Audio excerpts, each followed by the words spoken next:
Morrison's coffee house smelled like burnt espresso and the particular staleness of holiday desperation.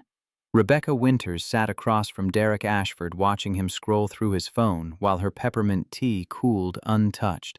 Her mother's latest matchmaking disaster wore a cologne that could strip paint and had arrived 20 minutes late without apology. 46 years old, CEO of a company she'd built from maxed credit cards, 220 employees depending on decisions she made daily, and here she sat letting Eleanor's country club acquaintance explain why she wasn't worth his time. Derek set down his phone with theatrical precision. "Look, I'll be straight with you, Rebecca. My mother pushed this and I said yes to shut her up, but we both know this isn't going anywhere." The words carried across Morrison's loud enough that 3 nearby tables stopped pretending not to listen. Becca's hands pressed flat against scarred wood, the technique she'd perfected over 8 years of absorbing rejection without visible reaction. "You're 46. Guys my age are dating women in their 30s. Younger guys want someone they can start families with. You're stuck in this weird middle ground, too old to be exciting, too young to have given up completely." "It's kind of sad, honestly," the espresso machine hissed. Someone laughed at an unrelated joke. The world continued turning while Derek Ashford cataloged exactly why Becca didn't deserve basic human decency on Christmas Eve. She should have walked out, should have thrown cold tea in his smug face, should have done anything except sit there absorbing cruelty like she'd been trained to do. Breathe carefully, maintain composure, survive the moment until it passed. Across the cafe, Garrett Callahan heard every word. He'd been tracking a ransomware attack for 3 hours, laptop screen frozen on threat analysis, when the man's voice cut through the holiday music.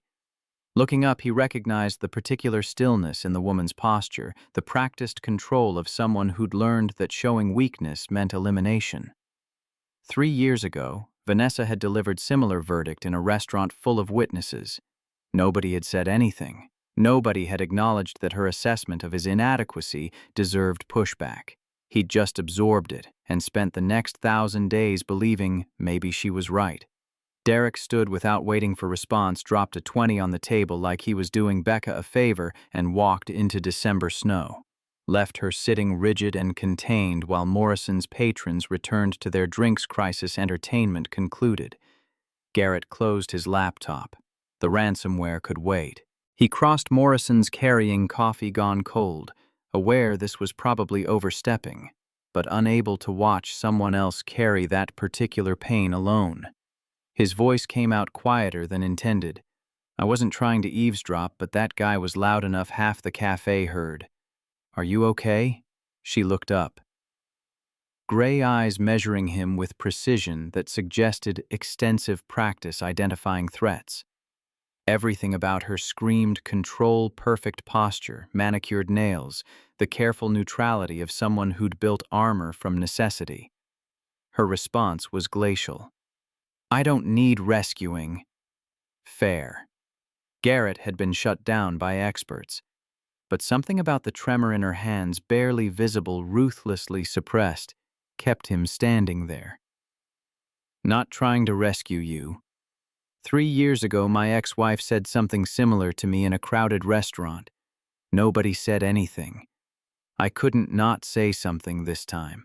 Interest flickered in her expression, recalculation finding him less threatening than initially assessed.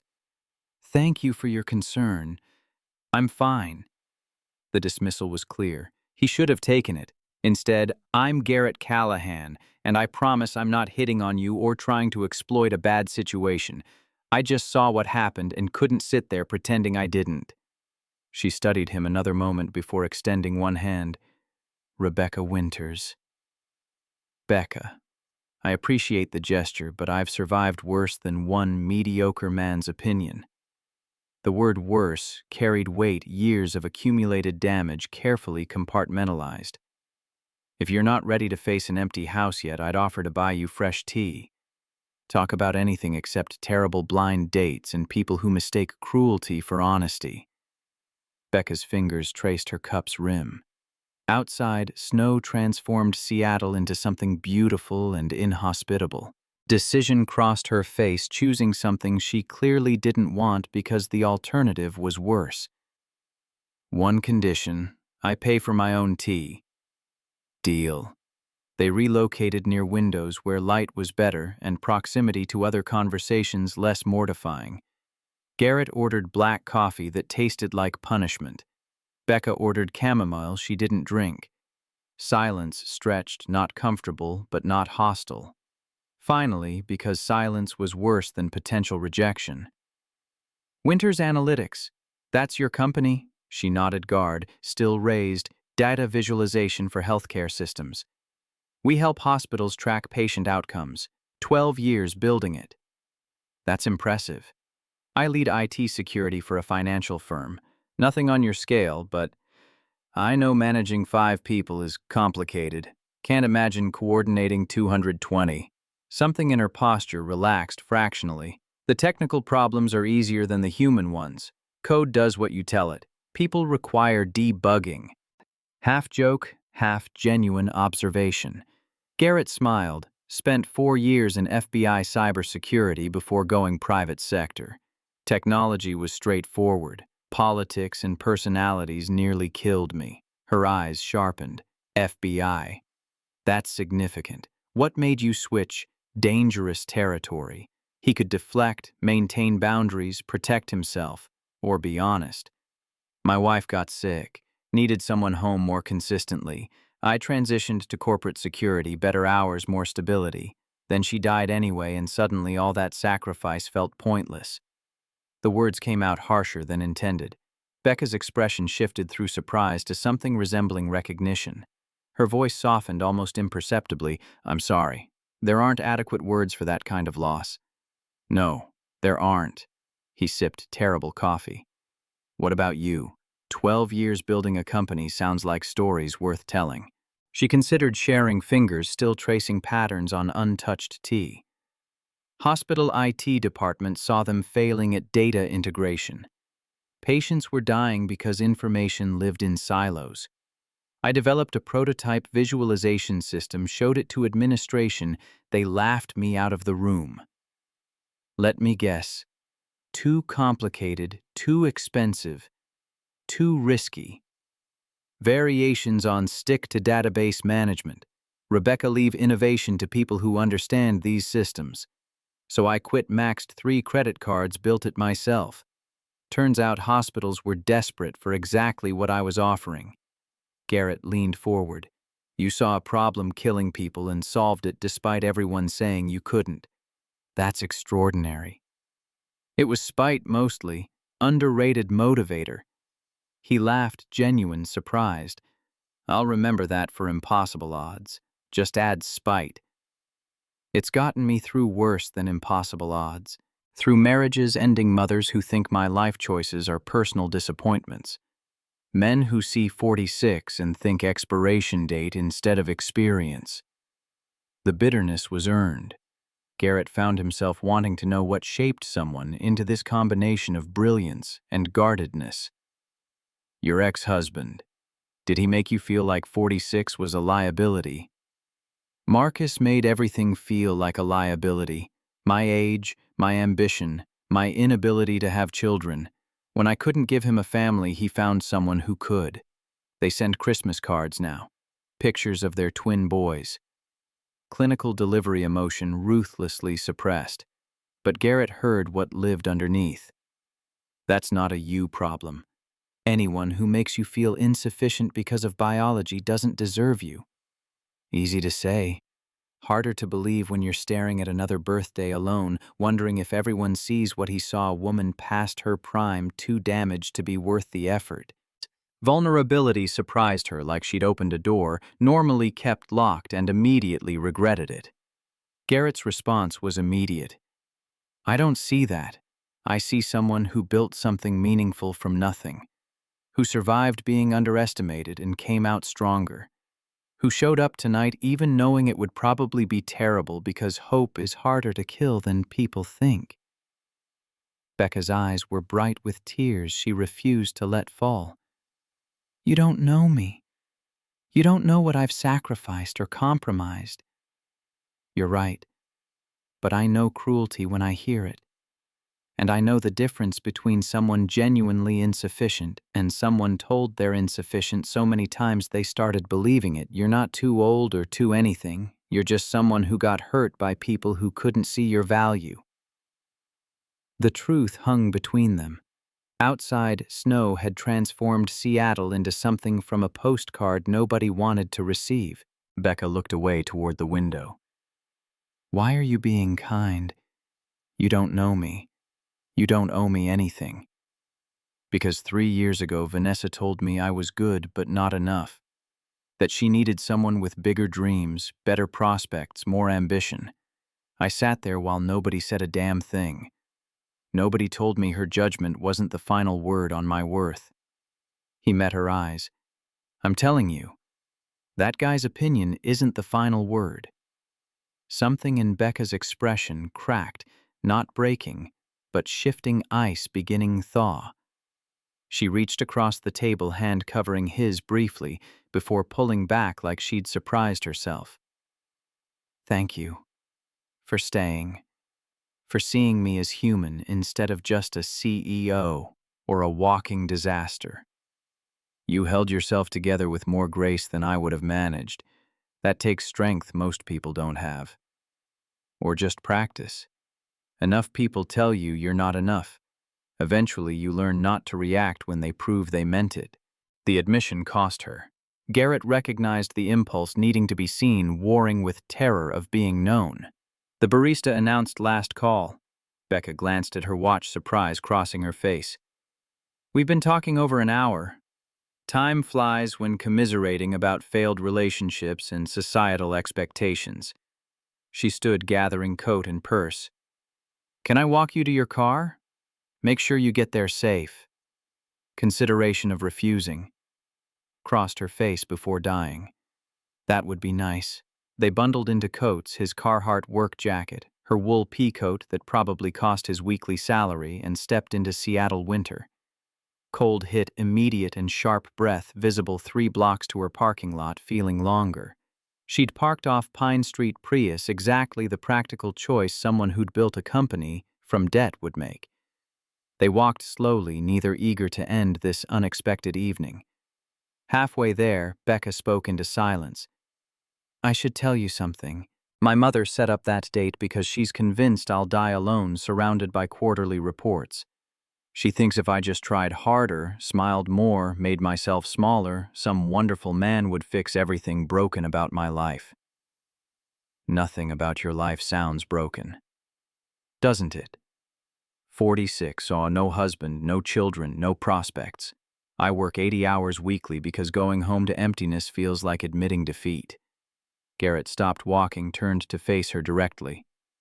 Sounds like a life different from what you expected. That's not the same as broken. Different just means you took a path nobody else mapped. Seems brave to me. Brave or stupid? Can't it be both? She laughed, real laughter transforming her face from guarded to genuinely amused. They reached her Prius. She unlocked it, but didn't get in, like crossing that threshold meant ending something she wasn't ready to end. Can I ask you something? His voice came rougher than intended.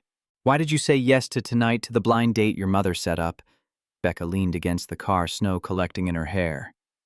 Because she's relentless, and saying no meant another fight I didn't have energy for. And because some pathetic part of me still hoped maybe she was right. Maybe there was someone who'd see something worth choosing instead of tolerating. He was an idiot. Any man who can't see your worth isn't worth 5 minutes. You barely know me. I know you built something from nothing. I know you survived loss and kept building. I know you showed up tonight even expecting terrible because hope is harder to kill than people think. That tells me everything I need to know. She was crying now, silent tears tracking her face, neither acknowledged nor hidden. Garrett stepped forward, pulled her into a hug. Brief, careful, asking permission through action. She folded into it like someone who'd forgotten what comfort felt like. Hands clutching his jacket, face pressed against his shoulder. They stood in falling snow while the city moved around them. Two strangers finding refuge in simple human need to be held by someone expecting nothing in return. When they separated, her smile was watery but genuine. I don't usually fall apart on strangers in parking lots. Pretty sure we graduated past strangers about 45 minutes ago. Friendly acquaintances who've bonded over mutual romantic disappointment. Is that what we are? Unless you have better classification. She pulled out her phone, handed it to him. Give me your number, in case I need someone to talk me out of my next terrible blind date. Garrett added his contact, passed it back. Fair warning, my advice is usually terrible, and I'm emotionally unavailable Saturdays because that's when I have my daughter. The information landed deliberately, opening a door to his complications, offering vulnerability as trade. Becca's eyebrows rose, but she didn't pull back. You have a daughter, 7 years old. Autumn. Wants to be an astrophysicist obsessed with Jupiter's moons, smarter than I'll ever be. His face softened. Best thing I ever did. Something crossed Becca's expression. Pain, longing, the particular ache of people who'd wanted children and gotten absence instead. But she pushed through. She sounds wonderful. You're lucky. I know. Every day I know. Silence for another moment, neither quite ready for goodbye. Finally, Becca unlocked her car. Thank you, Garrett, for tonight, for listening, for reminding me I'm allowed to be angry instead of just resigned. Thank you for giving me a chance to help instead of telling me to mind my business. I almost did. You should feel special. I'll cherish that almost for years. She laughed again, got in, started the engine. Through the window. Drive safe. Text me when you're home so I know you didn't freeze. Yes, ma'am. He watched taillights disappear into snow and traffic. Should have felt like an ending. Felt like a beginning. Garrett walked back toward Morrison's where his car waited, mind replaying every word.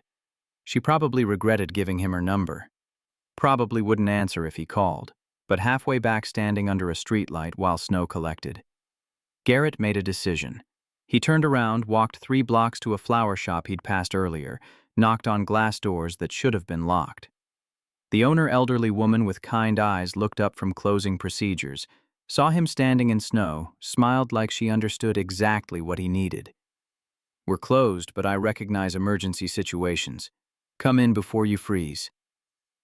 5 minutes later, Garrett had 1 white rose wrapped in simple brown paper and a receipt for $12 he couldn't afford but didn't regret. He texted Becca, "Don't go inside yet. I have something for you. 5 minutes." Her response came fast. I'm still in my driveway trying to convince myself to go inside to the silence.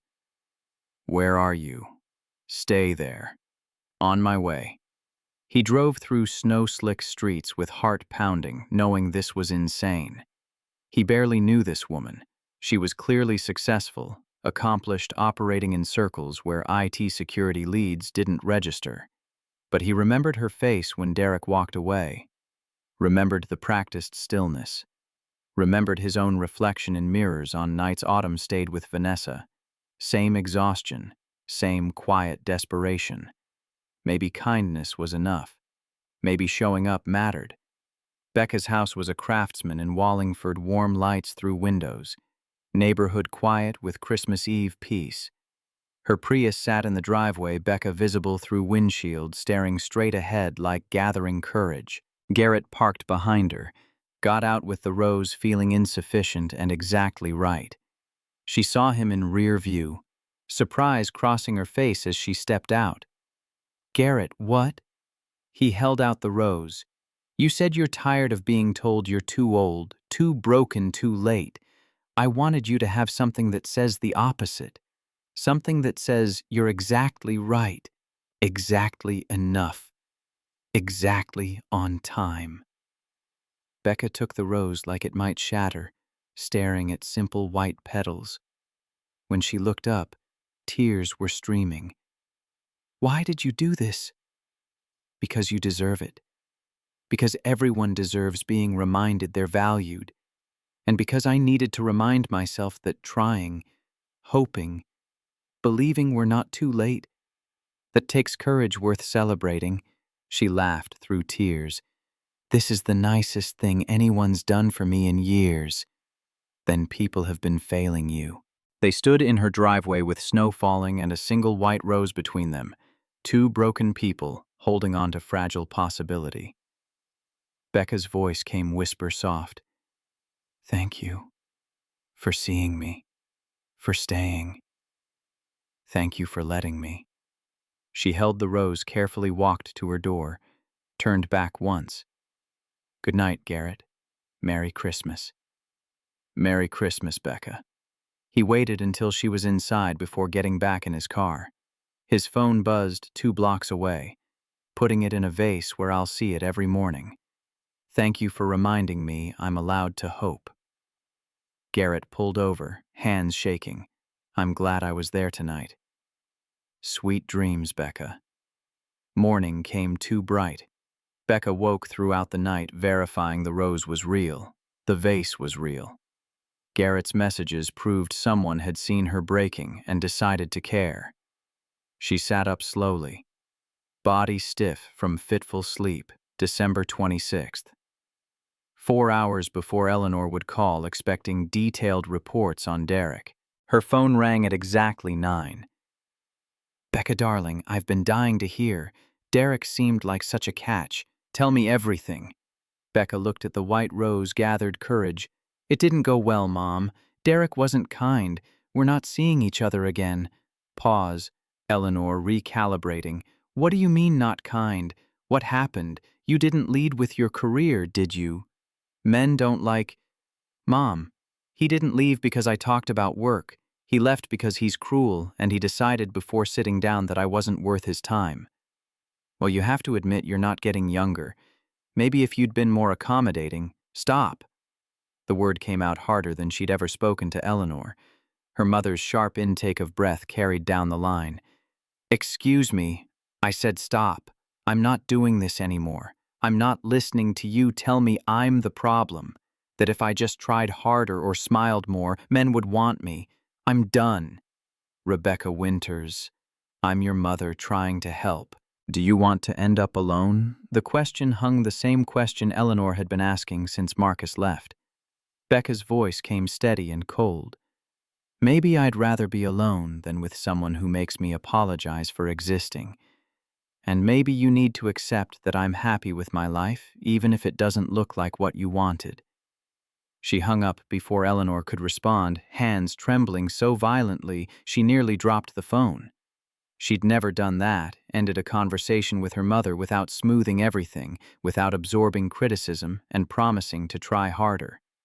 Her phone rang immediately.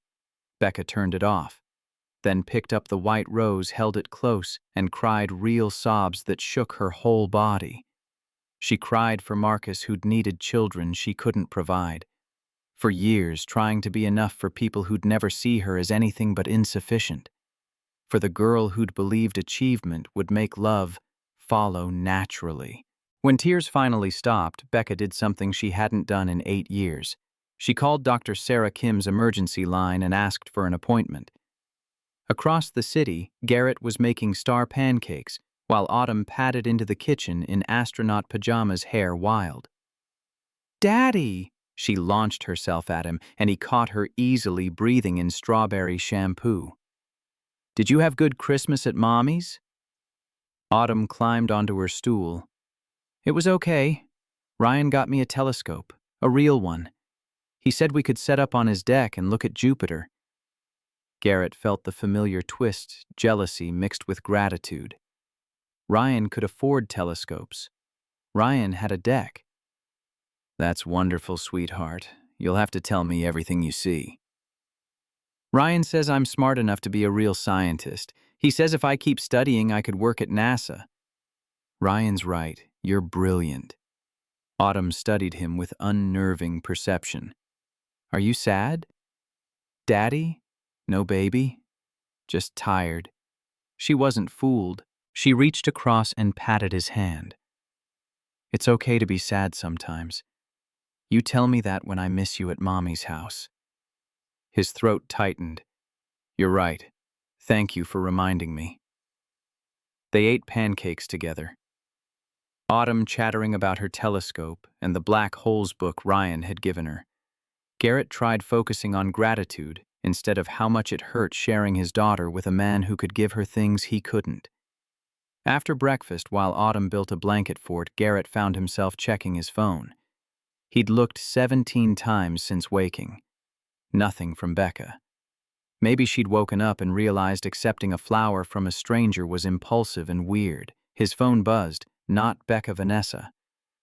"Hey," Vanessa's voice came careful and determined. "Gary Ryan and I need to talk to you about something. He's been offered a position in Denver, head of West Coast operations. We're thinking of taking it." The world tilted. Garrett sat down hard on the kitchen chair. "Denver, as in Colorado, 1,000 miles away. I know it's far, but we'd work out a schedule. Longer visits, holidays, summers with you. We'd make it work." "Vanessa, you want to move our daughter 1,000 miles away so your fiancé can take a job?" "It's not just about the job, Gary. It's about our future as a family. Ryan wants to marry me. And think about the opportunities for Autumn there, better schools, more resources. And what about Autumn's life here? Her school, her friends, her father. You'd still see her just differently. I am thinking about what's best for her. Stability, consistency. Having both parents actively in her life instead of seeing her father a few times yearly when the custody schedule allows." Vanessa's voice went tight. "I was hoping we could discuss this like adults." "We are discussing it like adults, and my answer is no. Absolutely not. I'm not agreeing to this." "Garrett, be reasonable." "I am being reasonable. You left me. You decided you wanted something different, someone different, and I accepted that. I've been cooperative about custody and holidays and your engagement, but I'm not letting you take my daughter to another state because it's convenient for Ryan's career. If you force me, I'll go through the courts. Then do it. I'll get a lawyer too, but I'm not losing my daughter because you decided to start a new life." He hung up, hands shaking with fury and fear. Autumn was still building her fort, singing softly, completely unaware. Garrett sank onto the couch, head in hands. His phone buzzed, this time Becca. "Good morning. I hope you slept well.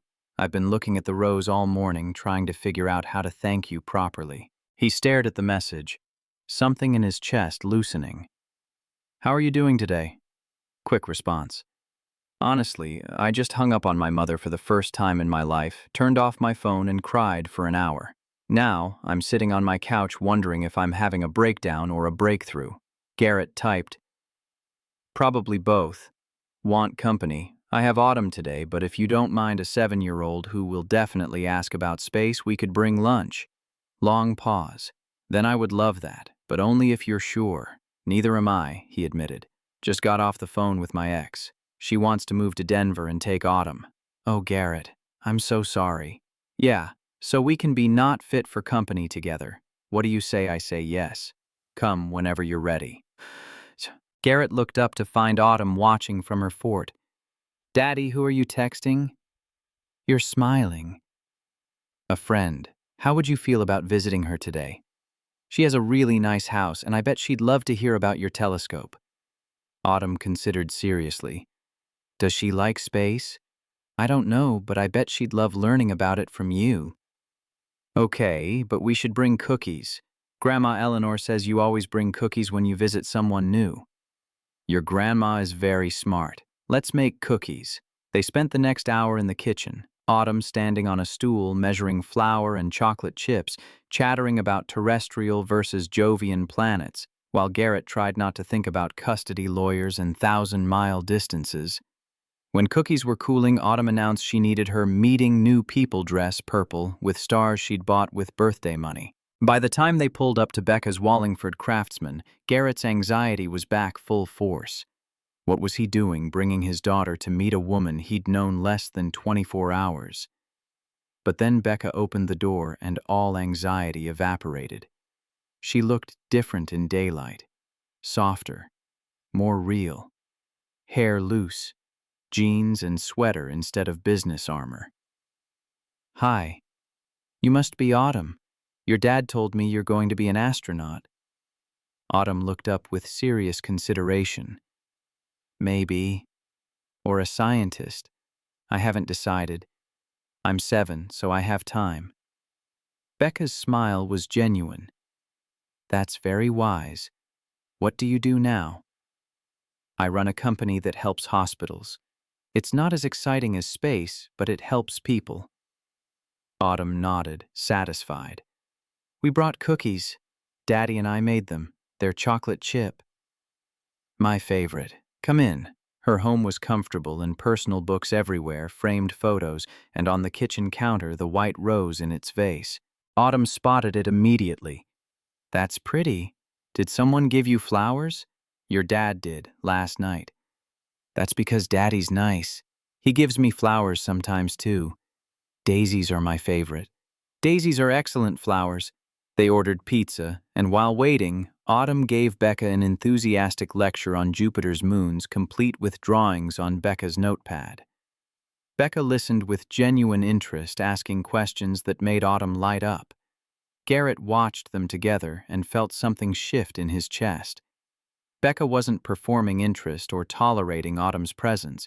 She was actually engaged. After lunch, Autumn crashed on Becca's couch with her book, leaving the adults in the kitchen.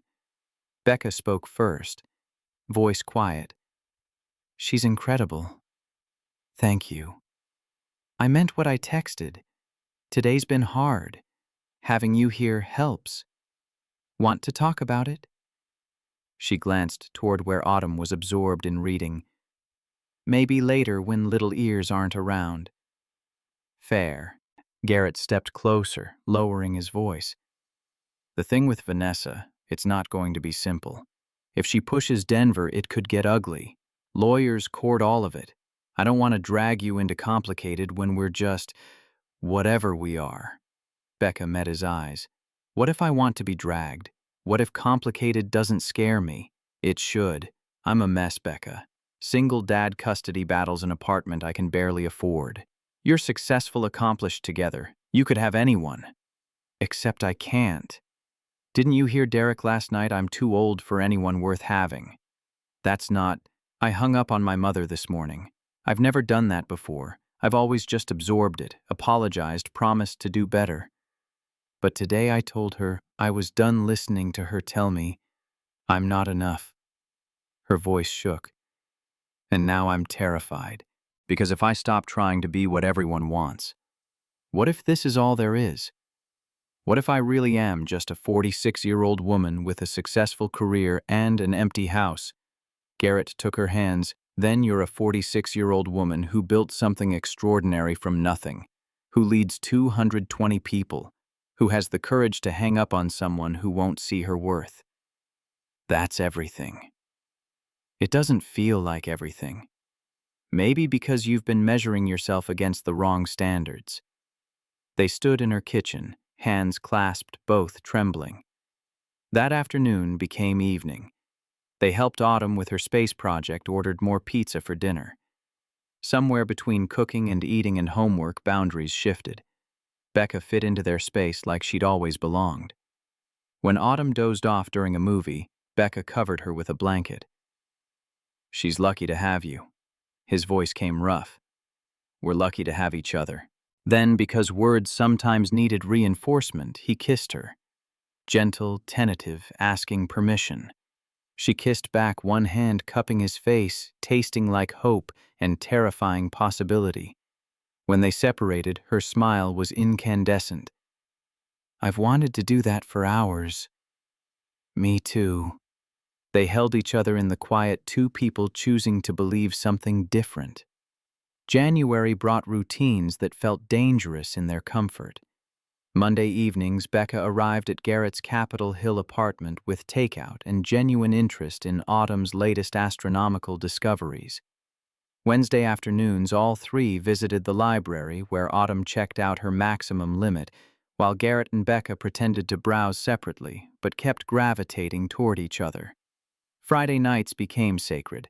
Garrett attempting meals beyond spaghetti Autumn's running commentary on adult kitchen competence. Becca's laughter making the cramped space feel like home. Saturday mornings remained untouchable. Star-shaped pancakes, just father and daughter, the tradition Garrett had built after Vanessa left and refused to dilute even for someone who made his chest tight with wanting. Becca understood, without explanation, spending those mornings at her Wallingford house, working through emails that accumulated faster than she could answer them. But Saturday evenings she returned. They watched space documentaries or played board games Autumn won through what Garrett suspected was superior strategic thinking rather than luck.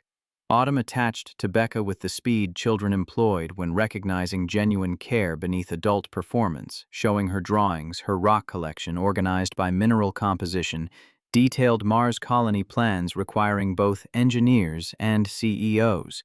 Becca listened like Autumn's 7-year-old pronouncements contained wisdom worth cataloging, asked questions demonstrating actual engagement rather than polite tolerance. Garrett watched them together and felt foundations shifting the careful isolation he'd built after Catherine's death, cracking to let someone new through.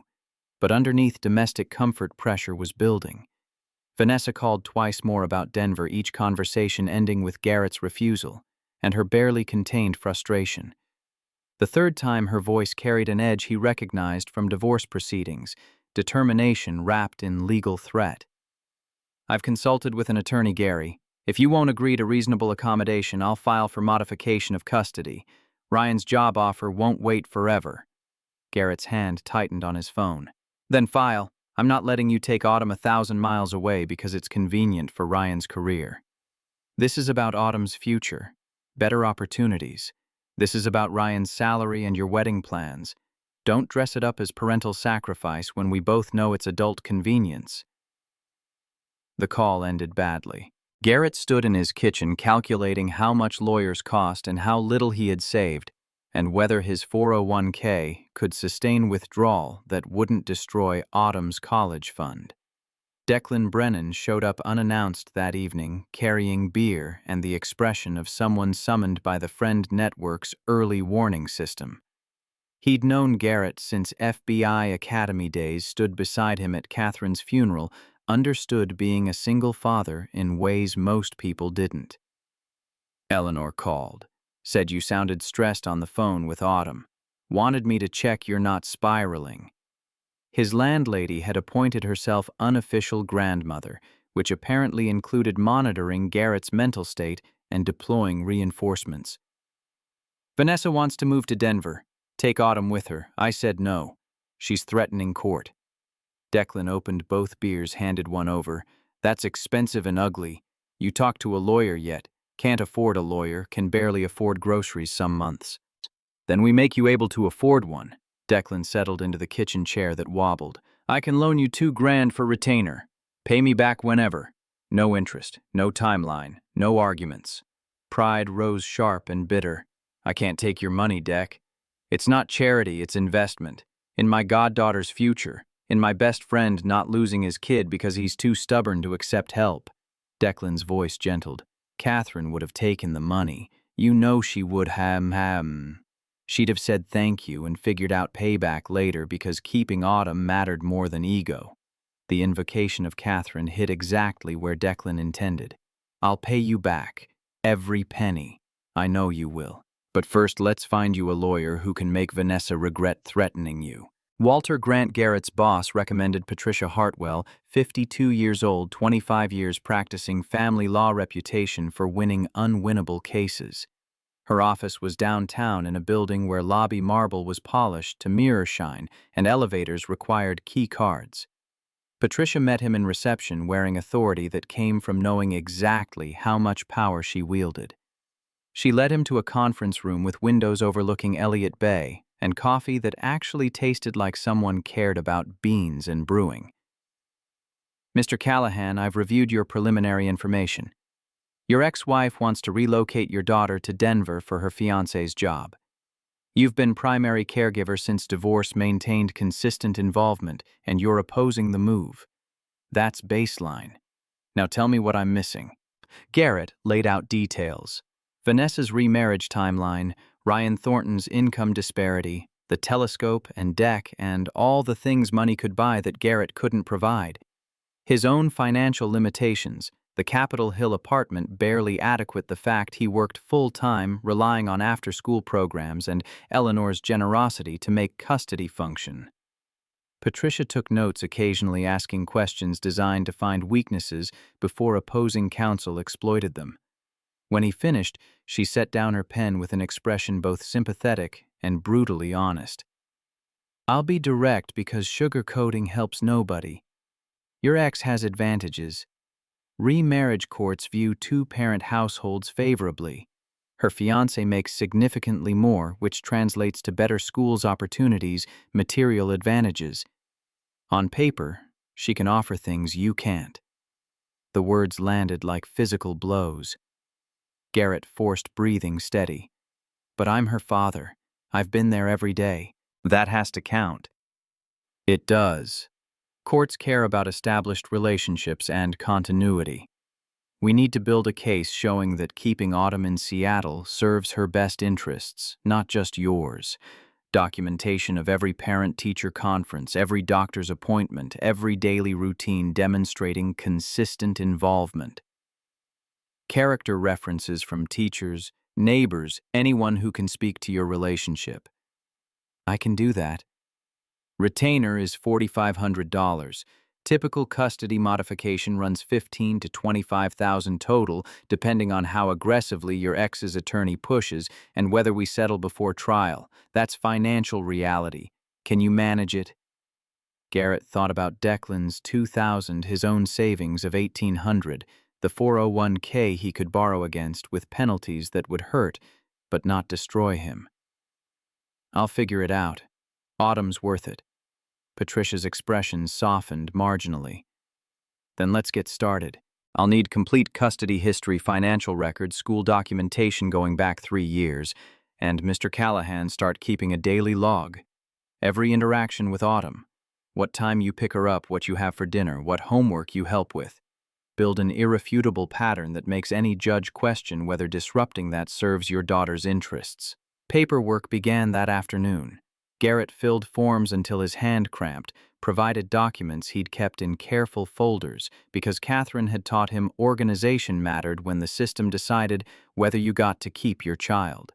He borrowed against his 401k absorbed penalties, wrote Patricia a check representing 6 months of groceries and every discretionary expense he'd planned. Walking out into January cold, Garrett felt the weight of commitment legal battle against an ex-wife who had resources he didn't fighting to keep the only thing that mattered more than pride or financial security or any future that didn't include Autumn in his daily life. His phone buzzed. Becca. "How did the lawyer meeting go?" He typed back. "About as well as expected. Expensive, necessary, terrifying." Her response came immediately.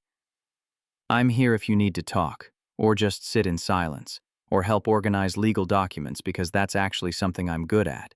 Characteristically, Becca practical help rather than empty sympathy. "Can you come over tonight?" "After Autumn's asleep. Could use the company. Already planning on it. Bringing wine and possibly takeout because I'm guessing you forgot to eat lunch." She wasn't wrong. The call came January 17th at 2:15, pulling Garrett from a security audit meeting. Principal Morrison's name flashed across his screen, stomach dropping before he even answered. "Mr. Callahan, I need you to come to school. There's been an incident involving Autumn. She's fine physically, but we need to discuss what happened." Garrett grabbed his jacket, made excuses to Walter about family emergency, drove to Autumn's elementary with heart rate climbing dangerous territory. His daughter had never been in trouble. She was the kid who reminded others to follow rules, who organized playground games with elaborate constitutional structures. Principal Morrison met him in her office, expression carefully, neutral. Autumn struck another student during lunch recess. Tyler Bennett. He has a bloody nose. She has a split lip where he pushed her before she retaliated. We have witness statements from 5 students. The words didn't process correctly. Autumn hitting someone. What happened? What did he do? Morrison's voice gentled. According to witnesses, Tyler told Autumn her mother was leaving because Autumn wasn't good enough, that if she'd been better behaved, more lovable, her mother would want to stay. Autumn asked him 3 times to stop. When he continued, she punched him.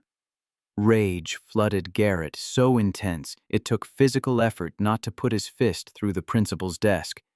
Some kid had weaponized a child's worst fear and delivered it like a playground insult. "Where is she?" "Nurse's office." "Mr. Callahan, I understand this is upsetting, but our zero-tolerance policy on violence is clear. Autumn will be suspended 3 days regardless of provocation." 3 days meant missing work, rearranging schedules, potentially bringing Autumn to the office, and hoping Walter understood. 3 days that would look terrible in custody proceedings, ammunition for Vanessa's lawyers to argue he couldn't provide adequate supervision. "Can I see her?" "Of course." Autumn was perched on the nurse's cot, ice pack pressed to her mouth, eyes red from crying.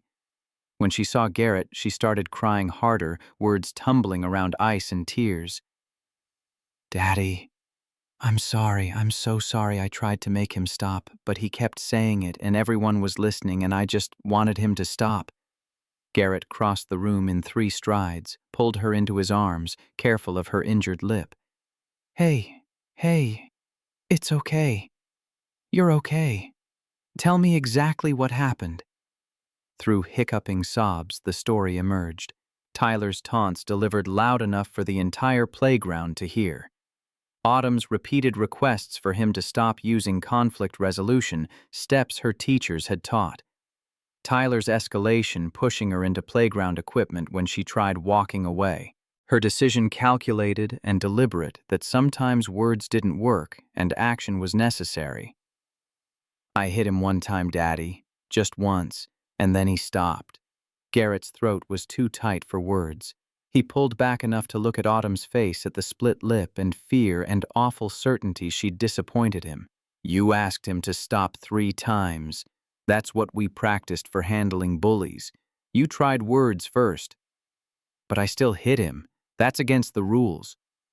Sometimes grown-ups make rules that don't account for every situation. You're suspended 3 days because the school has to follow policy. But Autumn, listen. Tyler was wrong. What he said was cruel and untrue, and you are not responsible for Mommy's choices. Not at all. You understand? She nodded, but he could see she didn't believe it. 7-year-old logic had already decided if her mother was leaving, it must connect to her inadequacy. His phone buzzed. Becca Eleanor called. "Said something happened at school. What do you need?" He texted back. "Can you come to the school?" Autumn suspended. Long story. Already in my car. Becca arrived 20 minutes later wearing jeans and a sweater instead of business armor, hair pulled back, makeup free like she'd dropped everything and run.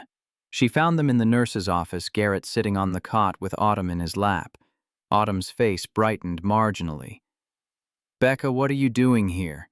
Your dad needed backup, and I wanted to make sure you were okay. Eleanor told me you had a rough day.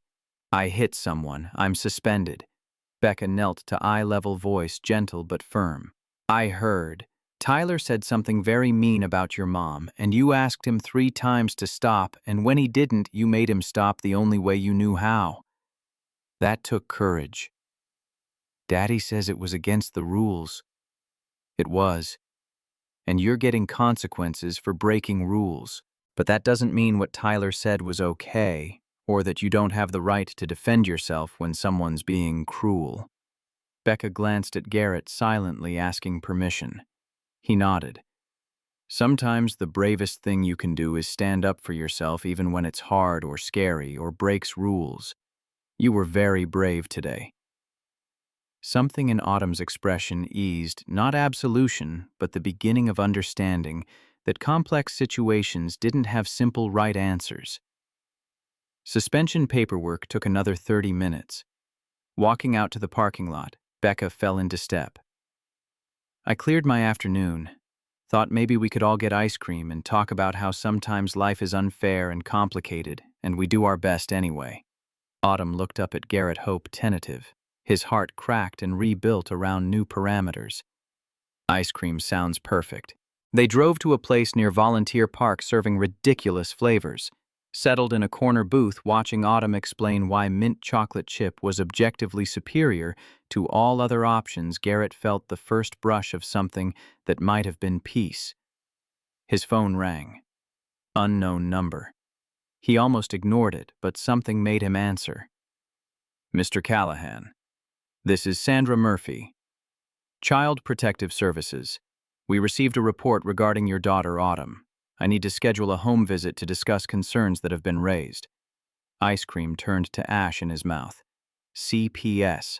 Someone had called CPS. What kind of concerns? Sandra Murphy's voice was professionally neutral. I'd prefer to discuss in person.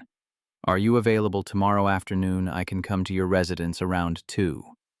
Tomorrow was Saturday, his sacred pancake morning. But you didn't tell CPS no. 2 o'clock works. He hung up, aware Becca was watching with concern, and Autumn was still happily demolishing ice cream, oblivious. Becca's voice was quiet. What was that? CPS. Someone filed a report. They're coming tomorrow to evaluate whether I'm a fit parent. Her eyes went sharp with anger. Vanessa. Or someone connected to her. Timing's convenient.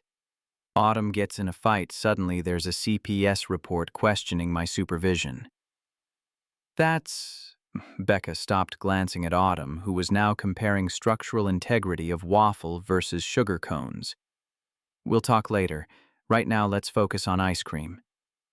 They stayed until Autumn's energy flagged, until Sugar High crashed and she curled against Garrett, asking if they could go home. Becca drove them in her hybrid, walked them up despite half-hearted protests she'd done enough. I'm staying. At least until Autumn's settled. You shouldn't handle this alone. Eleanor appeared from across the hall, took one look at Autumn's tear-stained face, and Garrett's expression declared she was making soup whether anyone wanted it or not. 15 minutes later, she'd installed herself in Garrett's kitchen, producing homemade chicken noodle from containers clearly prepared for exactly this emergency. After Eleanor departed, with promises to return at 7 next morning, Garrett carried Autumn to bed, tucked her in with constellation blankets. He stood in the doorway watching his daughter sleep, calculating how many ways tomorrow's CPS visit could go wrong. Becca appeared beside him, hand finding his in darkness. She's going to be okay. You're going to be okay. CPS investigates thousands of reports that turn out to be nothing. They'll see a clean home, well-cared-for, child-devoted father. This is Vanessa being vindictive, not evidence of actual neglect. What if they don't see it that way? What if they decide I can't provide adequate supervision because I work full-time? Then we document everything, proving otherwise. Patricia knows how to handle CPS investigations. Eleanor has experience managing crises. And I'm not going anywhere unless you tell me to leave. He turned to face her in the dim hallway. You don't have to do this. Get involved in my custody mess deal with CPS and legal battles and complications that come with dating a single father whose ex-wife is weaponizing the system. I know I don't have to. I want to. Her hand tightened on his. You showed up for me when Derek humiliated me. You brought me a flower when I was too afraid to go inside to emptiness. You let me into your life even though keeping things simple would have been easier. I'm choosing to stay because that's what people do when they care about someone. The words settled into spaces Garrett had kept carefully empty since Catherine died. He pulled Becca closer, buried his face in her hair, let himself lean on someone for the first time in 3 years. I love you. The admission surprised him as much as her. They'd known each other 3 weeks, Friday dinners and library trips and increasingly comfortable silences. Becca pulled back enough to see his face. You don't have to say that because I'm helping. I'm not saying it because you're helping. I'm saying it because it's true. Because you learned about Jupiter's moons to connect with my daughter. Because you reorganized your entire afternoon when Autumn got suspended without hesitating. because you make this cramped apartment feel like home instead of a holding pattern." His voice cracked. "I love you, Becca. And I know it's fast and probably insane, but there it is." She was crying, "I love you too. And you're right, it's too fast and completely insane, and I don't care, because I've spent 8 years being careful and cautious and protecting myself from feeling anything. I'm done. I'm so done with safe. I choose you. I choose Autumn. I choose this messy, complicated, beautiful thing we're building, even though it terrifies me." They kissed like people who'd been holding back and suddenly decided permission was overrated. Deep and desperate and full of everything they hadn't said yet, but would need to eventually. When they separated, both breathing hard, Becca's smile was incandescent. "We should probably have this conversation when we're not standing in your hallway at 10 at night with a CPS visit scheduled tomorrow." "Probably, but I'm glad we're having it anyway." "Me too." Sandra Murphy arrived exactly at 2 the next afternoon, carrying a tablet, and practiced neutrality. Eleanor had been true to her word, arriving at 7 to help scrub the apartment to inspection-ready status, while Garrett made pancakes and tried acting like his entire future wasn't being evaluated.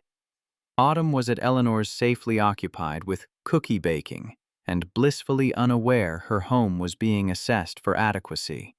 Sandra walked through each room, methodically checking medicines were stored appropriately, cleaning supplies locked away, smoke detectors. Functional Autumn's space age. Appropriate and clean. She asked questions. Garrett answered carefully how he managed childcare while working what support systems he had in place, whether Autumn had regular medical checkups.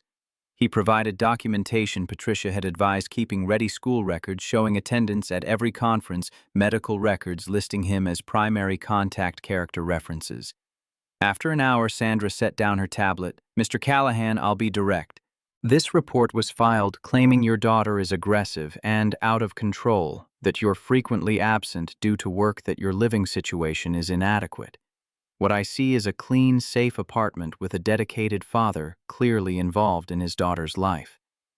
The suspension is concerning, but I've reviewed witness statements. Your daughter defended herself after repeated requests for the other child to stop. That's not aggression, that's self-defense." Relief hit so hard Garrett had to sit. "So you're not recommending intervention?" "I'm recommending family counseling to help Autumn process her parents' divorce and proposed relocation. That's standard for children experiencing significant transitions, but I see no evidence of neglect or inability to parent. Quite the opposite." "Thank you. One more thing." Sandra's voice gentled. "Whoever filed this report likely did so to create problems for custody proceedings. I'll be noting in my evaluation that allegations appear unfounded and potentially retaliatory. That should help your attorney build a case that the other party is acting in bad faith." After Sandra left, Garrett sat in his living room staring at walls Becca had helped repaint last weekend. His phone buzzed Patricia requesting an update. He called back, relayed Sandra's conclusions, heard her satisfaction. "That's exactly what we needed. CPS evaluation clearing you, noting potential retaliation that strengthens our position significantly. I'm filing response to your ex's modification petition Monday. Now we build the case showing why Autumn's best interests are served staying in Seattle with you." February brought depositions and document requests, and Patricia building their case piece by documented piece. Dr. Catherine Hayes, child psychologist appointed by the court, scheduled 3 sessions with Autumn to evaluate her attachment and preferences. The first session was February 12th. Garrett sat in Dr. Hayes's waiting room reading the same magazine page 17 times while his daughter was interviewed behind closed doors. When Autumn emerged 45 minutes later, she looked tired but not distressed. Driving home, she explained what they'd talked about. "Dr. Hayes asked where I like living and who I want to live with, and if I had to choose between Mommy and Daddy, which would I pick? I told her, I don't want to choose. I love Mommy and you, but I see you every day and Mommy only sometimes. If I move to Denver, then you'll be the sometimes parent, and that makes me sad. Garrett's throat was too tight for safe driving. He pulled over. Sweetheart, you know none of this is your fault, right? Adults making complicated decisions about where to live that has nothing to do with whether you're good enough. You're perfect exactly as you are. But if I was more fun or less boring, maybe Mommy would want to stay near me. You are fun. You're the most interesting person I know. Mommy's moving for grown-up reasons that have nothing to do with you. Autumn nodded, but he could see 7-year-old logic still working through whether to believe him. The second session was February 17th. This time, Autumn came out looking more settled. The third was February 21st. Dr. Hayes called Garrett afterward with preliminary observations. Your daughter is bright, well-adjusted, and very clear about wanting to stay in Seattle with you. She loves her mother, speaks positively about Ryan, but expresses significant anxiety about moving away from her school and friends and daily routines. That will factor into my recommendation. Relief was physical. Garrett thanked her and immediately texted Becca. Dr. Hayes sounds positive, says Autumn clearly attached and wants to stay. Her response, that's wonderful, one step closer. February 6th brought Marcus Winters to Becca's office unannounced. She looked up from quarterly reports to see her ex-husband standing in her doorway wearing expensive suit and uncomfortable expression. Becca, I need to talk to you. She hadn't seen Marcus in 3 years, hadn't wanted to. But corporate professionalism demanded she not throw him out. What do you want? He sat without invitation. The twins have a genetic condition requiring expensive treatment. Insurance won't cover everything. I need $50,000. The audacity stole her breath. He'd left her because she couldn't have children. Now he was asking her to fund medical care for the children he'd had with someone else. You're asking me for money. For your sons. The family you built after deciding I wasn't woman enough to give you children. Marcus had the grace to look uncomfortable. I know how this sounds, but they're innocent kids who need help. You're successful now. You have resources. You thought because I built something from the wreckage you left, I'd be willing to fund your perfect life. Becca, please. I'm desperate. She stood voice ice. Email me medical documentation. I'll consider it. Now get out of my office. After he left, Becca sat shaking with rage and something more complicated. They were kids. Innocent kids who hadn't chosen their father. That evening, she told Garrett about Marcus's appearance. They sat on his couch after Autumn was asleep, Becca's head on his shoulder. What are you going to do? He asked. I don't know. Part of me wants to tell him to go to hell. Part of me knows those kids didn't ask for this. You don't owe him anything. But maybe I owe those kids something. They didn't choose their father or their medical condition. She was quiet. I'm thinking 10,000. One-time gift legal documentation that it's not a loan, no future contact, enough to help without letting Marcus think he can keep coming back. Garrett pulled her closer. That's more generous than he deserves. Maybe. But it's what I can live with. I spent 8 years being who Marcus wanted. I'm done with that. But I also don't want to be someone who punishes children for their father's failures. A week later, Becca wired 10,000 with legal documents, stipulating one-time gift, no obligation, no future contact. Marcus accepted with a subtle dig about her being businesslike as always. Becca felt used, but also free. I'm done proving myself to him, she told Garrett that night. February 27th brought the call Garrett had been dreading. Vanessa's voice was careful, like delivering news she knew would detonate. Gary, I need to tell you something before you hear elsewhere. I'm pregnant, 12 weeks. The world tilted. Garrett sat down hard. Congratulations. This doesn't change anything about custody. It changes everything. You're building a new family, with a baby, and you want Autumn there to be part of it to watch you raise the child you actually planned for. That's not fair. I love Autumn completely, but she's a reminder of us, of the marriage that wasn't enough. And now you get your real family, and I'm supposed to just hand her over so she can watch you be happy with Ryan and the baby you wanted. Vanessa was crying, "You're being cruel." "I'm being honest." The call ended badly. That evening, Autumn overheard enough to understand Vanessa was pregnant. Her response was heartbreaking. "That's why Mommy wants me to move so I can help with the baby." Garrett knelt to eye level. "No baby. Move has nothing to do with you. This is about adult decisions." But Autumn wasn't convinced. 7-year-old logic decided if she went to Denver, she could be a good big sister and make Mommy happy. March 6th brought crisis from an unexpected direction.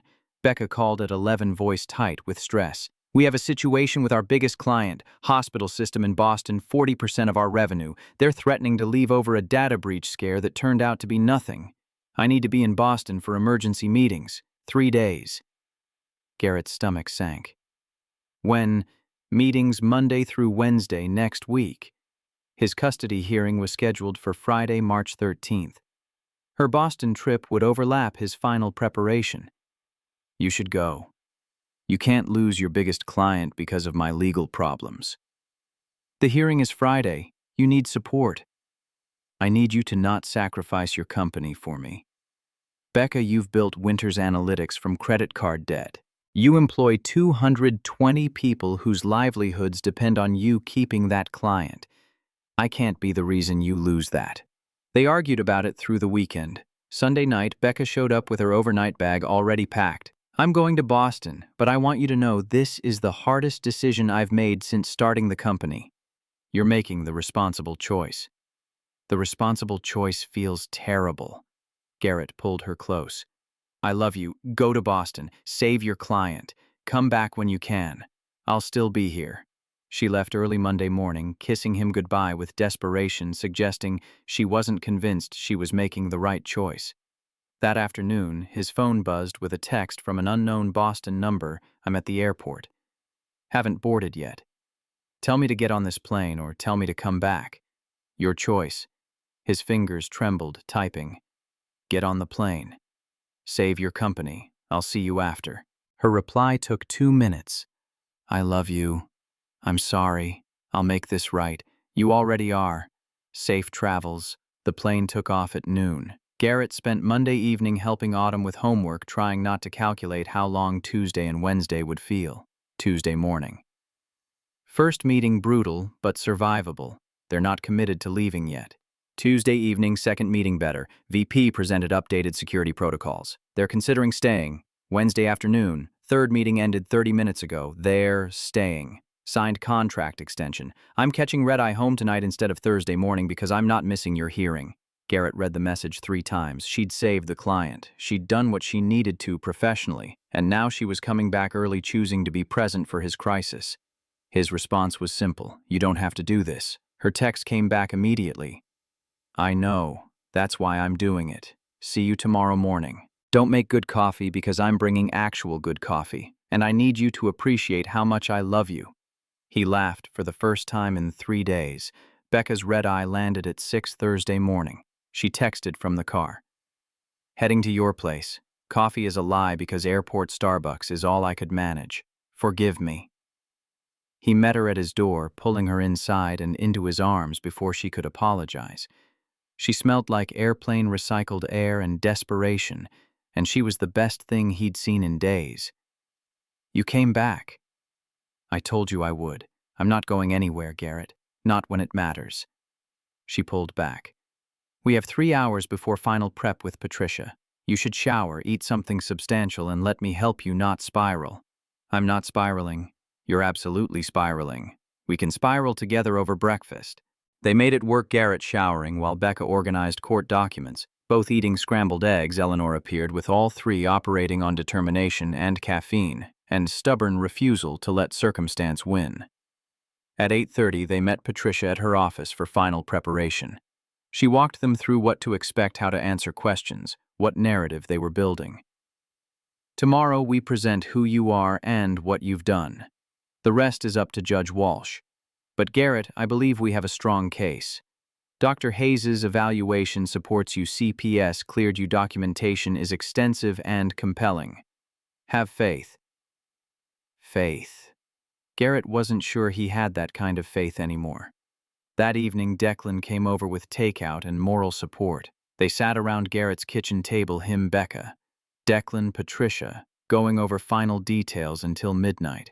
When everyone finally left, Garrett and Becca stood at his window, overlooking the city. "Tomorrow," she said quietly. "Tomorrow. Duji Seira, we're in this together."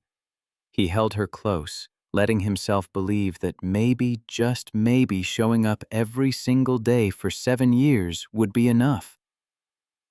"Thank you," he whispered, "for choosing us. Thank you for letting me." They held each other in the dark, two people who'd been told they weren't enough, choosing to believe something different. Tomorrow they'd walk into that courthouse and fight for Autumn's future. Tonight they had each other. That was enough. King County Family Court smelled like floor wax and the particular weight of decisions that would alter lives permanently. Garrett sat at the plaintiff's table beside Patricia Hartwell Becca in the gallery, close enough he could feel her presence like armor. Across the aisle, Vanessa wore navy that suggested maternal competence, Ryan beside her in a suit that probably cost Garrett's monthly rent. Judge Catherine Walsh entered at 9:30. 58 years old, 20 years adjudicating custody disputes, reputation for fairness that terrified both sides equally. She'd seen every manipulation tactic, recognized bullshit, regardless of how expensive the lawyer delivering it. Patricia leaned close, voice barely audible. "Remember, this is about Autumn's best interests, not who's the better person. Stay calm, answer honestly, trust the documentation." Easy advice. Impossible execution when your daughter's future hung on whether a stranger believed you deserved to keep her. Walsh reviewed the case file with methodical precision before looking up. "This is a petition to modify custody arrangements filed by Vanessa Callahan seeking permission to relocate the minor child Autumn Callahan to Denver, Colorado. Mr. Callahan opposes relocation. We'll hear from the petitioner first." Vanessa's attorney, Robert Sheffield, Georgetown law degree and silk tie, stood with practiced ease. "Your Honor, this case is fundamentally about opportunity. Ms. Callahan is remarrying a successful consultant offered a significant position in Denver. This represents not just career advancement, but the chance to provide Autumn with educational resources, extracurricular activities, and family stability exceeding what her father can currently offer on a single income." The words landed like calculated strikes. Garrett forced his breathing, steady hands flat on the table. Sheffield presented evidence with PowerPoint efficiency. Ryan's job offer detailing $185,000 base salary plus bonuses, documentation of Denver school district rankings versus Seattle photographs of the 4-bedroom house with yard and proximity to museums and cultural institutions. Every slide reinforced the same message: money could buy better futures. Mrs. Callahan has secured enrollment in a private school with a nationally recognized STEM program perfectly suited to Autumn's interests in astrophysics. She's arranged for piano lessons, advanced math tutoring, membership in a junior astronomy club, taking monthly field trips. These opportunities require resources Mr. Callahan simply cannot provide. Patricia scribbled notes, expression neutral. Garrett knew the counter-argument stability and presence mattered more than enrichment activities, but hearing Sheffield systematically dismantle his adequacy made every insecurity about Vanessa leaving him for someone better come roaring back. Sheffield called Vanessa to testify. She took the stand with composure, suggesting either genuine confidence or excellent coaching. "I love my daughter more than anything. The decision to relocate isn't about convenience or my relationship with Ryan. It's about giving Autumn opportunities she deserves. Better schools, exposure to cultural resources, the stability of a 2-parent household where both adults are committed to her success." Sheffield led her through detailed explanations of Denver private school curriculum, proposed visitation schedule, allowing Garrett extended summer and holiday access ways Ryan had already bonded with Autumn. Mr. Thornton bought Autumn a telescope for Christmas. He spends hours helping her track Jupiter's moons, researching celestial mechanics, with her supporting her passion for astronomy in ways requiring both time and financial investment. He wants to be a positive male role model, not replace her father, but provide stable home environment every child deserves. Patricia's cross-examination came sharp and precise. Ms. Callahan, in 3 years since your divorce, how many parent-teacher conferences have you attended? Vanessa shifted slightly. I've attended when my work schedule allowed. How many specifically? 4 or 5? Mr. Callahan has documentation showing he attended all 12 scheduled conferences. You attended 4. Correct? My job requires flexibility, but Mr. Callahan managed to attend everyone despite also working full-time. Who takes Autumn to school mornings during your custody days? Usually Ryan, because I have early meetings. So not you. Who helps with homework on your custody evenings? Vanessa's composure cracked slightly. Ryan is very good at mathematics. That's not what I asked. Do you help with homework, or does your fiancé? We both do. It's a team effort. Patricia let silence stretch before continuing. Ms. Callahan, isn't it true this relocation serves primarily your relationship goals with Mr. Thornton rather than Autumn's educational needs? That Denver private schools exist because it makes your wedding and Ryan's career advancement easier, not because Seattle lacks adequate educational resources. Sheffield objected. Walsh sustained, but the question hung anyway. You're 12 weeks pregnant, correct? The courtroom went still. Vanessa's hand moved unconsciously to her abdomen. Yes. Congratulations. Your due date is approximately mid-August. Around then. And you're hoping Autumn will be in Denver to help with the baby, to be present as a big sister in your new family structure. I want Autumn to be part of our family. But she already has a family. With her father, in Seattle, in the only home she's known her entire life. Patricia's voice was sharp but controlled. Isn't this really about you wanting Autumn to participate in the life you're building with Mr. Thornton, regardless of how uprooting her serves her interests versus your convenience? Sheffield objected again. Walsh sustained but looked thoughtful. Ryan testified next, surprisingly sympathetic despite Garrett's desire to hate him. He spoke about genuinely caring for Autumn, wanting to support her interests, recognizing he wasn't replacing Garrett, but rather providing additional stability. I know I'm not her father. Garrett is her father, and from everything I've seen, he's devoted. I'm not trying to compete. I'm just hoping to offer opportunities that might benefit her education and long-term prospects. Patricia's cross-examination focused on necessity. Mr. Thornton, is your job offer exclusively in Denver, or does your company have Seattle offices? Ryan hesitated. They have Seattle offices, but the Denver position is what's currently available at the director level. So, you could request a Seattle position if relocation was deemed not in Autumn's best interests, theoretically, though it might be at a lower level, but possible. You're choosing Denver for career advancement, not because it's the only option. Correct. It's the best option for my career trajectory. And you're asking the court to uproot a 7-year-old child from her father's school community established life so you can pursue the best option for your career advancement rather than accepting a lateral position in Seattle, allowing Autumn to maintain stability with both parents nearby. Ryan's jaw tightened. I want to provide the best life possible for my future family. At whose expense, Mr. Thornton, yours or Autumn's? The morning recess came at 11. Garrett followed Patricia into the hallway, legs unsteady, while Becca intercepted him with coffee and fierce hug. You're doing fine. They've established they can offer money, but we're establishing you offer presence. Walsh is paying attention. She's pregnant, Becca. Vanessa is building this perfect family, and I'm just, you're Autumn's father. That's not a consolation prize. That's the foundation of her entire world. Becca's hands framed his face. When you testify, you tell Walsh what being Autumn's father looks like day to day. You make her see what gets lost if Vanessa wins. Can you do that?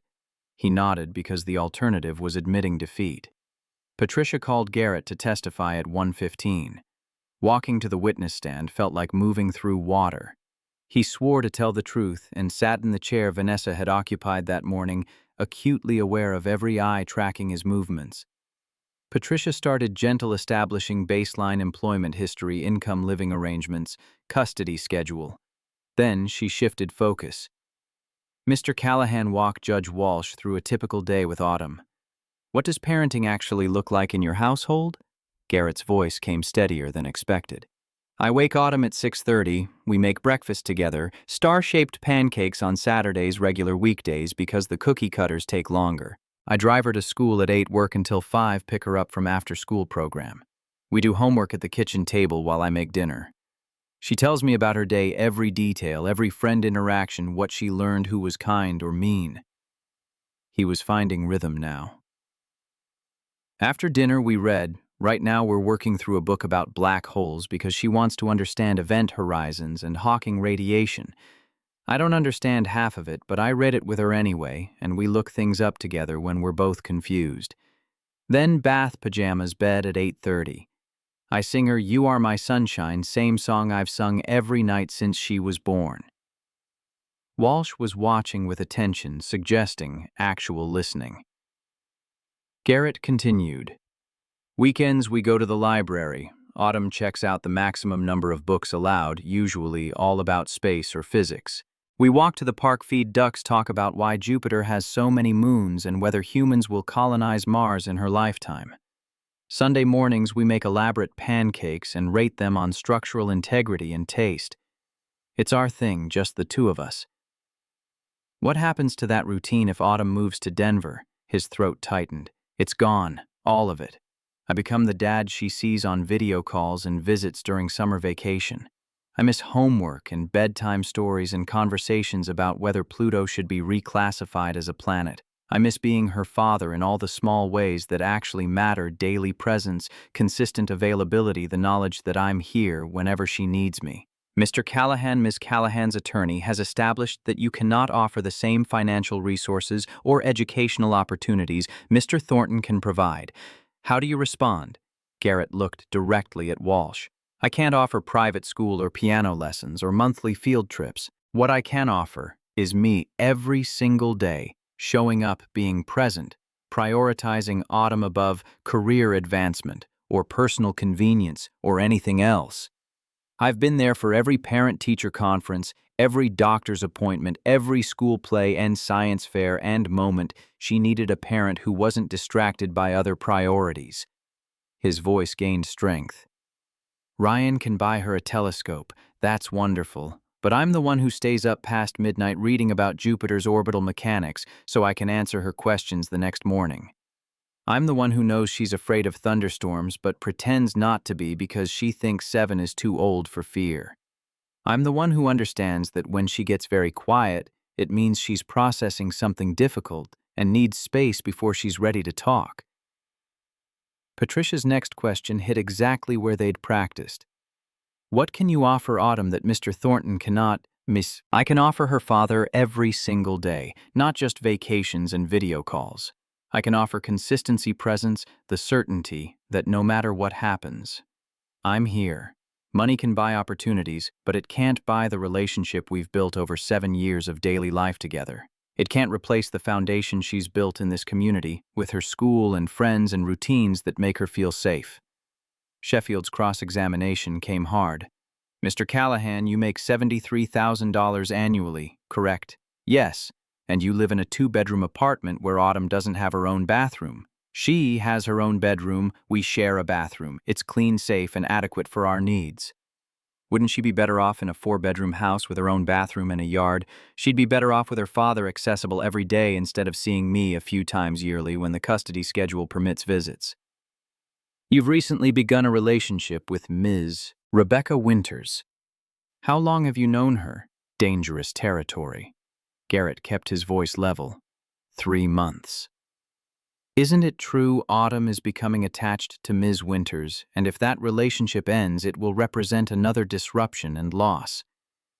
If you're suggesting I shouldn't have relationships because I'm a single parent, that's unreasonable. Ms. Callahan is remarrying. That's also a relationship Autumn has to adjust to. The difference is Ms. Winters has been consistently supportive and appropriate, and our relationship doesn't require uprooting my daughter from everything she knows. Sheffield pressed, "Your daughter was recently suspended for physical altercation. That suggests behavioral problems, does it not?" Fire flared in Garrett's chest. "It suggests my daughter defended herself after a classmate told her repeatedly that her mother was leaving because she wasn't good enough. Autumn asked him to stop 3 times using conflict resolution techniques her teachers taught. When he continued and became physical, she responded, 'That's not aggression, that's a child protecting herself from emotional abuse.' But she did strike another student, after exhausting appropriate channels and being physically pushed into playground equipment. The school's own witness statements confirm Autumn tried multiple times to resolve the situation peacefully before resorting to physical defense. I'm proud she stood up for herself."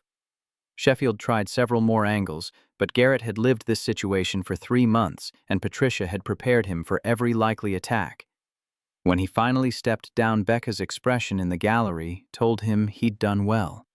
The afternoon moved into evidence presentation, Patricia submitting documentation showing 3 years of consistent involvement, character references from teachers and neighbors, and Eleanor Doctor. Hayes's preliminary evaluation, noting Autumn's clear preference for maintaining current arrangements.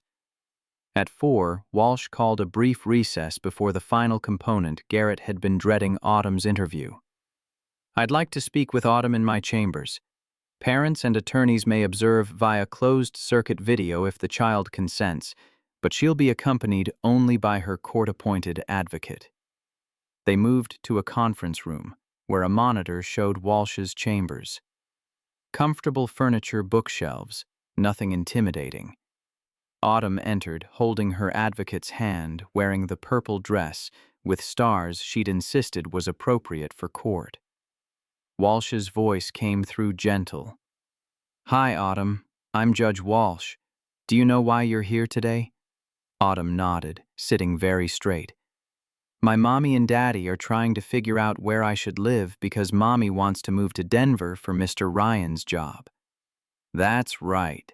And I need to understand what you want, because this decision affects your life more than anyone else's.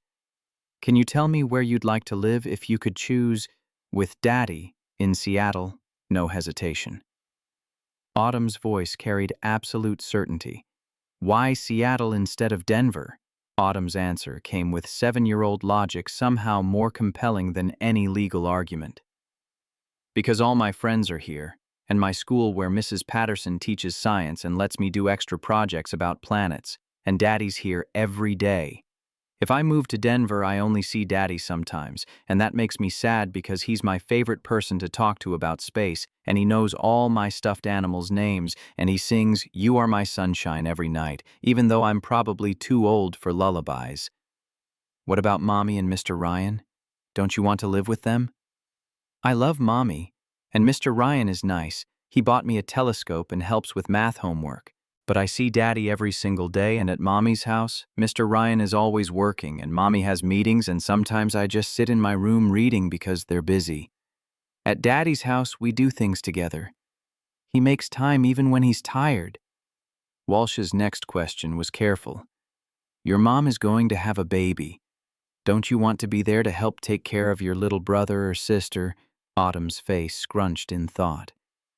"I do want to meet the baby, and maybe visit lots so I can be a good big sister. But babies are really little and don't do much for a long time. Right now I'm 7, and I need my daddy because he's the one who knows me best." Garrett watched his daughter articulate with perfect clarity what he'd been trying to explain through legal documentation. That relationship mattered more than resources, that daily presence built foundations money couldn't purchase. "Autumn, if you moved to Denver, you'd have a bigger house and your own bathroom, and you could join special programs for kids who like science. Would you like those things?" "Maybe, but I don't need my own bathroom. Daddy and I share fine, and Mrs. Patterson already lets me do advanced science projects. I don't want to leave my school and start over where nobody knows me and I have to make all new friends." Her voice wavered. "And if I leave, Daddy will be all alone and sad. I don't want Daddy to be sad. Walsh asked a few more questions. Autumn answered each with honesty that came from not yet learning to perform appropriate responses. When the interview ended, Walsh returned to the courtroom expression carefully neutral. I've heard from both parents, reviewed extensive documentation, and spoken with Autumn directly. This is a complex case with compelling arguments on both sides. I'm going to take this under advisement and issue a written decision within 72 hours. Court is adjourned. 72 hours. 3 days while someone who didn't know Autumn decided whether Garrett got to remain her daily father or became the occasional visitor. Walking out of the courthouse, Becca took his hand and didn't let go until they reached the parking garage. You were incredible. Autumn was incredible. Walsh saw exactly what we needed her to see. What if it's not enough? Then we appeal. But Garrett... I watched Walsh's face during Autumn's interview. She wasn't just following protocol, she was listening. Really listening. Patricia joined them at Garrett's car. The judge didn't give indication which way she's leaning, which is standard. But your testimony was strong.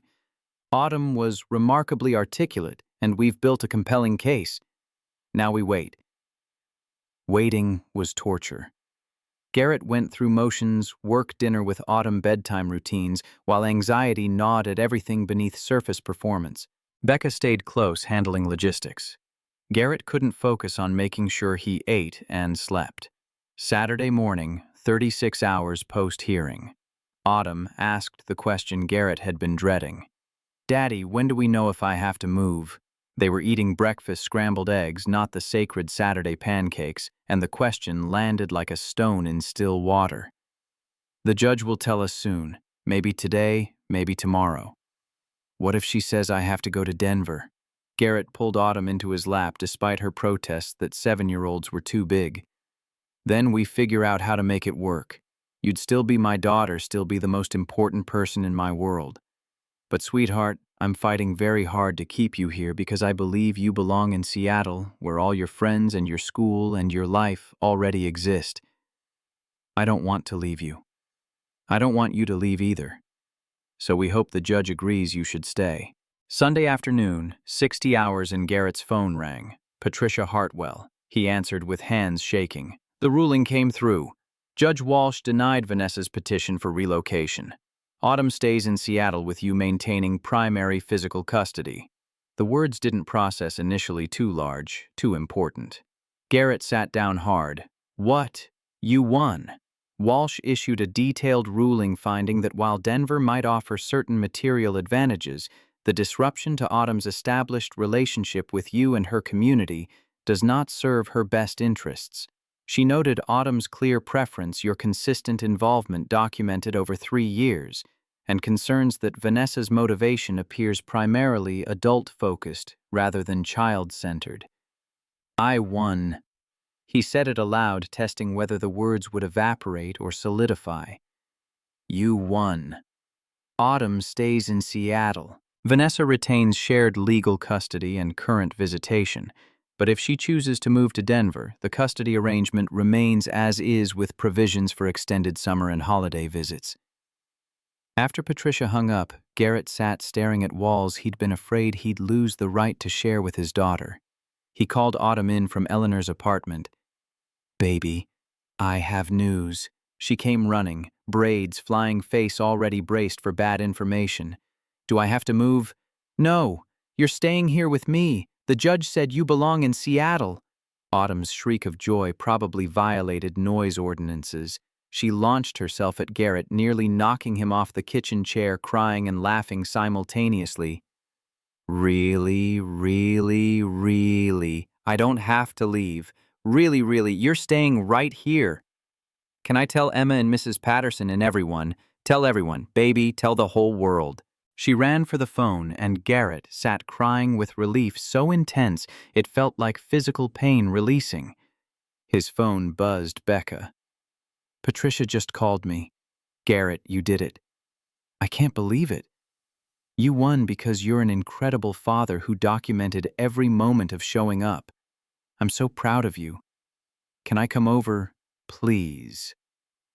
Becca arrived 30 minutes later, pulled him into her arms, and let him fall apart completely. That evening, Vanessa called. Her voice was thick with tears. "Gary, I heard. The ruling." "Yeah. Congratulations. You deserve it. You've been there every day." She paused. "Ryan and I talked. We're not moving to Denver." Garrett's breath caught. "What?" "Ryan requested transfer to the Seattle office. Lower position, less money, but still good. We're staying." Her voice broke. "I heard Autumn in that courtroom say she was afraid I'd forget her when the baby comes. I never want to be the kind of mother who makes my daughter feel disposable. And if we moved, that's exactly what I'd be doing. Vanessa, thank you. For fighting for her, for being the parent who put her first. You're a better father than I gave you credit for. You're a good mother too. We just wanted different things." "Yeah, but now we both want what's best for Autumn. Maybe we can actually make co-parenting work." "I'd like that." The call ended with tentative peace that felt fragile but real. April brought cherry blossoms and slow unwinding of crisis mode. Becca's company stabilized the board, backing off surveillance. Garrett returned to work routines that didn't involve panicked calculations about legal fees. Autumn's suspension ended. She returned to school with no further incidents. The science fair was April 27th. Autumn's project, a scale model of Jupiter's moon system with detailed explanations of orbital mechanics, won second place and enthusiastic praise from judges who couldn't believe a 7-year-old understood Lagrangian points. All 4 adults attended Garrett front row, Becca beside him, Vanessa and Ryan 3 seats over. When Autumn presented her, confidence was absolute. Watching her explain gravitational interactions to adults who barely followed her logic, Garrett felt pride bordering on pain. After the ceremony, they went to dinner, all 5 of them navigating awkwardness of blended family dynamics with more grace than Garrett had expected. Ryan talked shop with Becca about data systems. Vanessa asked Garrett about whether Autumn needed tutoring. They operated like adults who'd decided weaponizing a child was beneath them. Driving home, Autumn sleepy in the back seat, Becca's voice came quiet. "That went well." "Yeah, it did. Can we talk about something important?" Garrett's hands tightened on the wheel. "That sounds ominous." "Not ominous, just big." She waited until he'd parked. "My lease is up end of May. I've been thinking about what comes next." "You renewing?" "I don't want to. I want to move in with you. Actually combine our lives instead of maintaining 2 separate apartments and pretending we're taking things slow when we both know we're already committed." The proposal landed somewhere between terrifying and exactly what Garrett had been afraid to hope for. "Becca, this apartment is barely big enough for Autumn and me. I don't care about space. I care about being with you. Waking up next to you every morning. Being part of Autumn's daily routine. Building something permanent instead of this holding pattern where we're together but still protecting ourselves." "This is fast. We've only known each other 4 months." "I know. And normally I'd argue for caution and measured decisions. But Garrett, I spent 8 years being careful after Marcus left, and it got me nothing but loneliness and the kind of safety that's really just fear wearing a responsible mask." Her voice steadied. "I love you. I love Autumn. I want to be part of this family. Tell me you want that too. Or tell me I'm crazy and we'll slow down, but don't say no because you're afraid." He was absolutely afraid. Afraid of disrupting Autumn's stability. Afraid Becca would realize what she'd signed up for and leave. Afraid happiness this complete wouldn't last. But fear had never been a good reason to refuse love. "I want to talk to Autumn first. Make sure she's okay with this change. If she's on board, then yes." God, yes. They talked to Autumn the next morning over sacred pancakes Becca was now integrated enough to help flip. Autumn, Becca, and I want to talk about something. Autumn looked up, syrup on her chin. Are you getting married? Not yet, but we're thinking about all living together in a bigger place. What do you think? Autumn considered with gravity she brought to important decisions. Would Becca be here for pancakes every Saturday? Garrett glanced at Becca, who nodded. Every Saturday. If you want me. And you'd help with homework. Yes, and we could all watch space documentaries together. Absolutely. Autumn's smile was incandescent. Then yes, I've been wanting Becca to live with us forever. Can I help pick which place so I make sure it's good for stargazing? Absolutely. This affects you most, so you definitely get input. They spent May apartment hunting. Found a 3-bedroom in Wallingford, not huge but larger than Garrett's Capitol Hill place and with actual closets. The rent was higher than Garrett could afford alone, but Becca's contribution made it manageable. Move-in happened June 1st. Eleanor helped pack and cried, despite Garrett pointing out he was only moving 2 miles. Declan provided muscle and a truck. By evening, they were installed Autumn's room painted purple Garrett and Becca's room with furniture that matched the office where Becca could work from home. That night, after Autumn had fallen asleep exhausted, Garrett and Becca stood in their bedroom, their actual shared bedroom. We did it. Actually moved in together. Having second thoughts. Having first, second, and third thoughts, all of which conclude, this is exactly what I want, even though it terrifies me. She pulled him close. Good. Because I'm terrified too, and it helps knowing we're terrified together. October brought cool weather and settled routine suggesting permanence instead of crisis management. 6 months of cohabitation had ironed out logistics. Autumn had adapted with the resilience children possessed when adults didn't make changes traumatic. Saturday morning, Garrett made star pancakes while Becca helped Autumn with a science project about gravitational lensing. Probably too advanced for 2nd grade, but Mrs. Patterson encouraged anyway. Their rescue puppy Cosmos, named after Carl Sagan, sprawled under the kitchen table waiting for dropped food. The doorbell rang at 9. Vanessa stood on their doorstep with Sam 2 months old, tiny and perfect. She looked exhausted and radiant. Sorry to just show up. Sam was fussy and Autumn always calms him. Thought maybe she could work her magic. Come in. Coffee? God, yes. Autumn materialized, saw the baby, and her face lit up. Can I hold him? Vanessa settled Sam in Autumn's arms, and Garrett watched his daughter sing softly to her half-brother, rocking him with gentleness. The baby quieted immediately. See, I'm good at this. You're amazing at this. Vanessa accepted coffee from Becca, sank into their couch. Thank you for letting me drop in, for being gracious about everything. Becca sat across from her. We're all figuring this out. But Autumn loves being a big sister, and Sam is lucky to have her. He is, and I'm lucky Gary fought for her to stay in Seattle. I didn't realize how much I'd miss if we'd moved. They sat together. 2 women who'd both loved Garrett in different ways, finding unexpected common ground in caring about Autumn's well-being. Ryan arrived an hour later to collect Vanessa and Sam, staying for coffee and conversation about whether the Mariners would ever develop adequate pitching. When they left, Becca turned to Garrett. That was surprisingly okay. Yeah, it was. Evening routine happened with comfortable efficiency. At 8:30, they tucked Autumn in with constellation blankets and stuffed animals arranged in precise formation. Becca read the first half of the chapter. Garrett finished the second, and together they sang You Are My Sunshine, in harmony developed over 6 months. Autumn was nearly asleep when she murmured her usual question. Becca, you're staying forever, right? If you'll have me, yes. Good. Love you. Love you too, sweetheart. In their own room, later, Garrett pulled Becca close. There's something I want to talk about.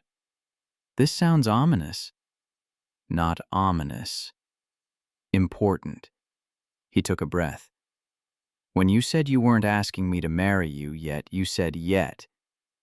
I've been thinking about that, about what comes next for us. Becca pulled back to see his face. Are you proposing? I'm asking if you'd be open to that conversation eventually.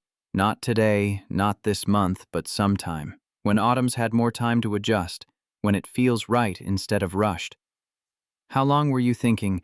After Autumn turns 8, she's already planning your dress, apparently. Wants to make sure it has stars. Becca laughed. She told me. Very specific vision involving constellation patterns. I didn't have the heart to tell her I'm more of a simple elegance person. So you're open to it eventually. I'm open to it, more than open. I want to marry you, Garrett. Want to make this official in every way that matters. But you're right. We should give Autumn time to fully settle before adding another major change. She kissed him softly. Ask me after her 8th birthday. I'll say yes. Pretty confident about that. Completely confident. You're it for me. This family is it for me. Everything I didn't know I was looking for turned out to be you and Autumn, and building something real from all the broken pieces we both carried. They held each other in their bedroom. Dogs snoring in the hallway, daughters sleeping down the hall, life settled into patterns that felt sustainable and chosen and exactly right. Sunday morning brought the usual pancake routine, but Autumn had a request. Can we make extra for Becca? Since she lives here now, she should get special Saturday pancakes, even though it's Sunday. Garrett glanced at Becca, saw her eyes bright with tears. Absolutely. Becca gets special pancakes from now on. They cooked together, all three of them, Autumn directing traffic like a tiny executive chef, Garrett manning the griddle, Becca measuring ingredients with precision that made Autumn laugh. Autumn looked between her adult's face, serious. So when you get married, do I call Becca Mom? Or is that weird because I already have a mom? The question landed in territory they hadn't fully navigated. Becca spoke, first voice gentle. You call me whatever feels right to you. Becca works perfectly. So does Mom if that's what you want. Or you could have 2 moms. There's no wrong answer as long as it's what makes you comfortable. Can I think about it? Take all the time you need. Later, washing dishes while Autumn was absorbed in reading, Garrett watched Becca scrub syrup off plates and felt something settle permanently. Certainty that this was home.